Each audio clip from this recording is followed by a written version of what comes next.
Assalamualaikum warahmatullahi wabarakatuh, sedulur pecinta wedus kapir, sedulur peternak, dan sedulur pengaritan. Satu hobi, satu profesi, teman-teman. Oke teman-teman, apa kabar kalian hari ini? Semoga kalian sehat selalu, teman-teman, diberkahi oleh Allah Subhanahu wa Ta'ala, serta dikarunia kebahagiaan serta keberkahan dalam hidup teman-teman. Amin amin ya rabbal alamin. Oke teman-teman, hari ini aku akan coba bahas mengenai mengapa para peternak pemula itu harus jual domba ke belantik atau ke pasar, teman-teman, atau ke pedagang hewan, teman-teman ya. Gini teman-teman ya, sebelumnya aku mohon maaf mungkin tidak sesuai dengan ekspektasi teman-teman semua pembahasan hari ini, teman-teman, karena malah mengarahkan ke penjual ke pasar atau ke pedagang hewan yang notabene harganya itu ya tidak sesuai ekspektasi, teman-teman ya. Jadi gini, ketika teman-teman itu peternak pemula dan dombanya itu mayoritas dombanya itu kebanyakan domba lokal atau domba komposit, teman-teman, sebisa mungkin teman-teman itu gini teman-teman, sebisa mungkin teman-teman itu cepat perputarannya. Jadi kalau teman-teman itu jualnya ke belante, ke pasar, atau ke pedagang hewan, teman-teman, berapapun yang teman-teman punya pasti akan diserap ya. Utamakan perputaran dulu karena populasi itu diutamakan kalau masih pemula, teman-teman. Nah, jadi teman-teman tidak begitu pusing ketika menjual ternak. Memang kalau teman-teman jual langsung ke konsumen seperti ke akikah, kurban, terus orang-orang hajatan, terus ke pedagang-pedagang sate, harganya lebih mahal, teman-teman. Tapi ingat teman-teman ya, serapannya itu tidak banyak karena kita belum punya link, kita juga belum punya nama, kita juga belum dikenal, teman-teman. Jadi perkenalkan dulu diri kita, teman-teman, ke semua calon-calon konsumen kita, baru habis itu kita bisa milih mau jual domba kemana. Kalau masih baru-baru, juallah yang paling gampang dulu, teman-teman, supaya teman-teman tidak rugi. Kalau jual ke pasar atau jual ke pedagang hewan, teman-teman itu harus menekan biaya pakan semurah mungkin, teman-teman. Itu adalah salah satu caranya, teman-teman ya. Karena kan kita tidak hanya jual ke satu pedagang, kita bisa jual ke 2 atau 3 pedagang, kita cari harga yang paling tinggi, teman-teman. Jadi biaya pakan itu harus seminimal mungkin. Kalau bisa di bawah 2000, teman-teman, per hari. Kalau bisa di angka 1000-an itu bagus, teman-teman, karena itu akan menopang atau menopanglah keuntungan kita, teman-teman. Tapi kalau teman-teman itu ternaknya langsung domba yang bagus, domba-domba bagus dengan biaya pakan yang mahal, misalnya 3000 per hari, teman-teman, coba kita kalkulasikan 3000 per hari dikali 30 hari, berarti kan 90.000, teman-teman. Kalau misalnya teman-teman itu di penggemukan 3 bulan atau 4 bulan panen, teman-teman, 3 bulan aja, 3 bulan 90.000 kali 30 hari misalnya, teman-teman ya. 90.000 kali 3 bulan berarti kan 180, 270.000, teman-teman, 270.000. Sementara keuntungannya itu berapa selama 3 bulan? Apakah itu akan naik 500.000, teman-teman? Nah, hitungnya kan seperti itu. Rata-rata kalau misalnya kita di domba pedaging sih, menurut saya sih jarang ya, teman-teman ya.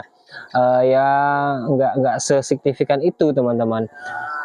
Tapi kalau misalnya teman-teman di breeding dengan pola pakan yang seperti itu, misalnya pola pakan 1 bulan itu 90.000 per ekor. Kalau kita kalikan breeding itu misalnya 9 bulan atau 10 bulan lah kita jual. 10 bulan itu misalnya kita biaya pakannya itu 900.000, teman-teman, per indukan. Ya kalau misalnya itu beranak 2. Kalau 1, teman-teman, otomatis kan rugi, teman-teman, rugi di waktu. Sementara harga jualnya kisaran harga segitu, teman-teman. Kalau bisa di bawah itu kalau masih di usia atau cempenya itu kurang bagus, teman-teman. Nah, makanya teman-teman, kalau misalnya teman-teman itu menekan biaya seminimal mungkin, jadi biaya pakan yang kita tekan itu sangat-sangat rendah dan sangat-sangat efisien, teman-teman. Jadi teman-teman bisa jual sambil lalu teman-teman jual itu ke pedagang dan ke pasar. Teman-teman juga sekalian cari link kepada peternak-peternak, bangun komunitas, bangun jaringan kepada rumah potong hewan atau pesate-sate kambing, gitu-gitu, teman-teman. Nah, jadi itu harganya akan lebih bagus nantinya, teman-teman. Seiring berjalannya waktu, teman-teman itu akan menemukan pasar teman-teman sendiri. Tapi di awal-awal pasti akan bingung mau jual kemana kalau populasinya sudah banyak gitu kan. Yaitu salah satunya kita harus jual ke sana supaya perputaran uang kita itu cepat, dan kita cepat mendapatkan modal kembali untuk membeli pakan, untuk membiayai domba-domba itu teman-teman. Jadi jangan pernah berpikir keuntungan yang besar dulu dalam beternak domba. Berpikirlah keberlangsungan usahanya dulu teman-teman.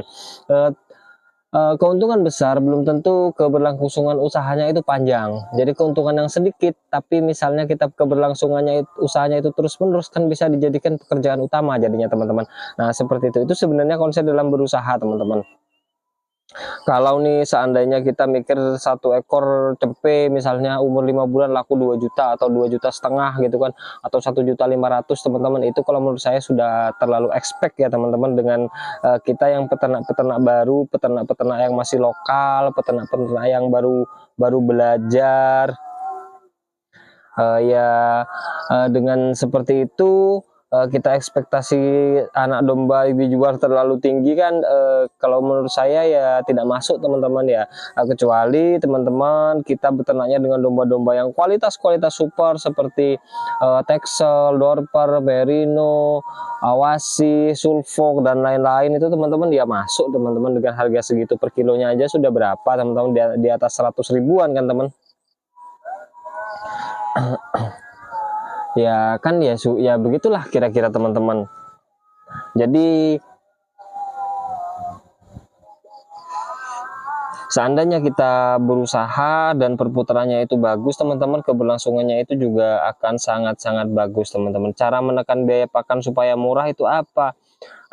Teman-teman harus punya bank pakan sendiri teman-teman. Hijauan itu kalau menurut saya adalah biaya pakan yang paling murah teman-teman. Tapi kembali lagi ke daerah teman-teman masing-masing ya. Hijauan itu bisa mahal kalau daerah teman-teman itu mahal, karena mungkin di daerah perkotaan atau daerah yang dekat-dekat dengan pusat industri teman-teman, jadi bisa lebih murah jadinya teman-teman ya, pakan-pakan kering. Tapi kalau teman-teman hidupnya seperti saya di daerah pedesaan, otomatis yang lebih murah itu adalah hijauan segar teman-teman.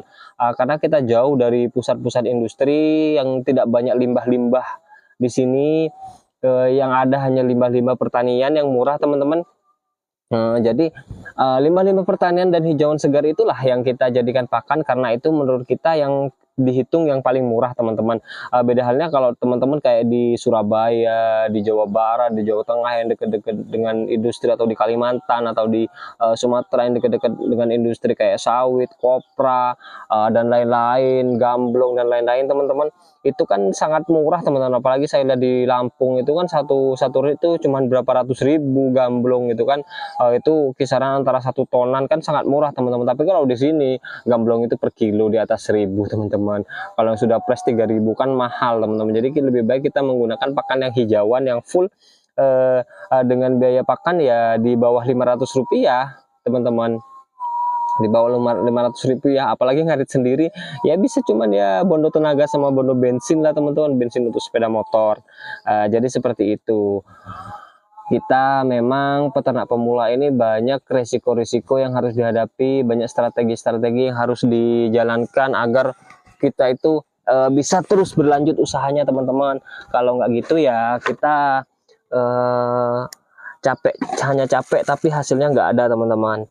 Makanya harus pintar-pintar sebagai peternak pemula, memilih konsep beternak, memilih jenis ternak, dan juga memilih apa yang akan dilakukan setelah kita bisa memproduksi ternak. Pemasaran kita harus pilih yang terbaik menurut kita, yang kita tidak rugi, dan kita juga masih dapat hasil. Tapi keberlangsungan usaha itu harus terus dijaga teman-teman, agar kita berusaha itu terus menerus, karena usaha kita yang kita bangun dari awal untuk di bidang sektor peternakan itu teman-teman, di sektor peternakan itu ya kita kan akan akan dijadikan pekerjaan utama kan, akan dijadikan pekerjaan utama misalnya, atau ada juga yang hanya untuk investasi teman-teman. Ya tergantung konsepnya teman-teman. Tapi kan kalau keberlangsungan usahanya itu terus menerus, otomatis kita akan terus mendapatkan penghasilan dari sana. Itu yang kita tunggu sebenarnya teman-teman, ya kan. Jadi jangan pernah untuk takut mencoba teman-teman, jangan pernah malas untuk belajar, dan jangan pernah berhenti untuk berinovasi dalam di dunia peternakan ini teman-teman, karena masih banyak hal yang belum kita ketahui, banyak hal yang belum kita pahami. Saya juga masih banyak belajar di sini, masih banyak mengkaji ulang tentang perlombaan dari segala aspek teman-teman, agar kedepannya saya bisa terus berlanjut dalam berusaha ini, dan juga bisa bermanfaat lah, memberikan ilmu-ilmu atau pengalaman kepada teman-teman semua. Oke, gitu aja teman-teman. Nah, video saya hari ini semoga bermanfaat buat teman-teman semua. Saya akhiri, wassalamualaikum warahmatullahi wabarakatuh. See you next time.